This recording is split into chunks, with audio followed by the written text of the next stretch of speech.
নমস্কার, জোহার জানাই সবাইকে। আমরা আগামী যে নির্বাচন 2026 তার রেজাল্ট আগামী সোমবার বার হচ্ছে এবং আমরা সম্পূর্ণ 100% আশাবাদী আছে আমাদের বাঘমুন্ডি বিধানসভা যে বিজেপি প্রার্থী রুহিদাস মাহাতো কম করে 15-20 হাজার ভোটে জয়লাভ করে। তাই তার সাথে সাথে আমাদের এই যে নির্বাচনী যে গণনার যে প্রস্তুতি, আমরা আমাদের যারা নেতৃত্ব আছে, জেলার নেতৃত্ব আবার অন্যান্য রাজ্য নেতৃত্ব, তারা এবারে পুরো নির্দেশ আছে আমরা প্রশিক্ষিতভাবে এবং দক্ষতার সাথে এবারে আমরা নির্বাচনী যে কাউন্টিং, সেই কাউন্টিং এজেন্ট থাকবে এবং তাদেরকে পার্টির তরফ থেকে আমাদের নির্দেশ পুরো আছে যতক্ষণ না পর্যন্ত কাউন্টিং শেষ হয়, সে যে রাউন্ডেই হোক, লাস্ট রাউন্ড পর্যন্ত এবং সার্টিফিকেট নেওয়া পর্যন্ত আমাদের কার্যকর্তারা বা আমাদের যারা কাউন্টিং এজেন্ট থাকবে তারা চোখে চোখ রাখি তৃণমূলের বিরুদ্ধে লড়াই করবে। কারণ তৃণমূল ওদের হাবভাব যা দেখা যাচ্ছে, ওরা এখনই 100% হারে বসে আছে। আর আমরা নিশ্চিত আছি আগামী 26 যে বিধানসভা নির্বাচন এবং আগামী সোমবারে আমরা বিপুল ভোটে বিপুল সংখ্যায় জয়লাভ করে আমাদের বিজেপি সরকার বলছে। দেখুন, আমাদের এখন পর্যন্ত যা খবর, আমরা যেভাবে বুথ স্তর থেকে ফিল্ড রিপোর্ট আমরা বিভিন্ন জায়গায় আমাদের কার্যকর্তা বা অন্যান্য আত্মীয় স্বজন, বন্ধু বান্ধব, সমস্ত শ্রেণীর মানুষের সঙ্গে যোগাযোগ করেন, যেটা আমাদের কাছে ফিডব্যাক বা আমাদের কাছে যে ফিডব্যাক আছে, আমরা নিশ্চিত আছি এবারে গতবারের থেকেও 2021 থেকেও এবারে আমাদের রেজাল্ট ভালো হবে এবং 100% আপনাকে বলছি আজকে যে আমরা 9-0 আমরা করব। বিজেপি 9 পাবে এবং তৃণমূল 0 হবে এবং তৃণমূল সমেত আমরা পুরুলিয়া থেকে উৎখাত করে দেব।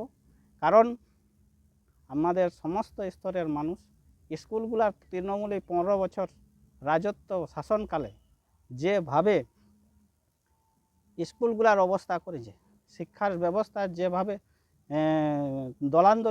তলানিতে নিয়ে গেছে, সেই থেকে সাধারণ মানুষ থেকে শুরু করে আদিবাসী সম্প্রদায়ের মানুষ সবাই পরিত্রাণ চাইছে। আপনারা দেখেছি এই 15 বছর শাসনকালে এই চোর চিটিংবাজ সরকার কি করেছে, স্কুলগুলা সিঙ্গেল টিচার করে দিয়েছে, হাই স্কুলে শিক্ষক সংখ্যা কমে গেছে, হাই স্কুলের শিক্ষকদের চাকরি চলে গেছে। এছাড়াও কি হয়েছে, আদিবাসী যে এলাকাগুলোয় আদিবাসী যে হোস্টেল আছে সেগুলাও টোটালি বন্ধ হয়ে গেছে। হোস্টেল কিছু যদি আছে তো সেগুলার পরিকাঠামো ভালো নাই।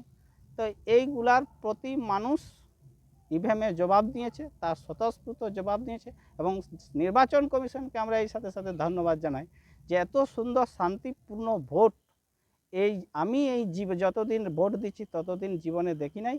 তো এটা খুব প্রশংসনীয় এবং সবাই তাকে সাধুবাদ জানাচ্ছে আমাদের ইলেকশন কমিশনকে।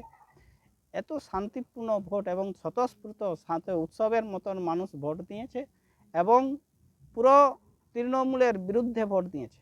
কারণ সব জায়গায় মানুষ চাইছে পরিবর্তন আর এই দুর্নীতি অত্যাচারী সরকারের থেকে পরিত্রাণ পাতে।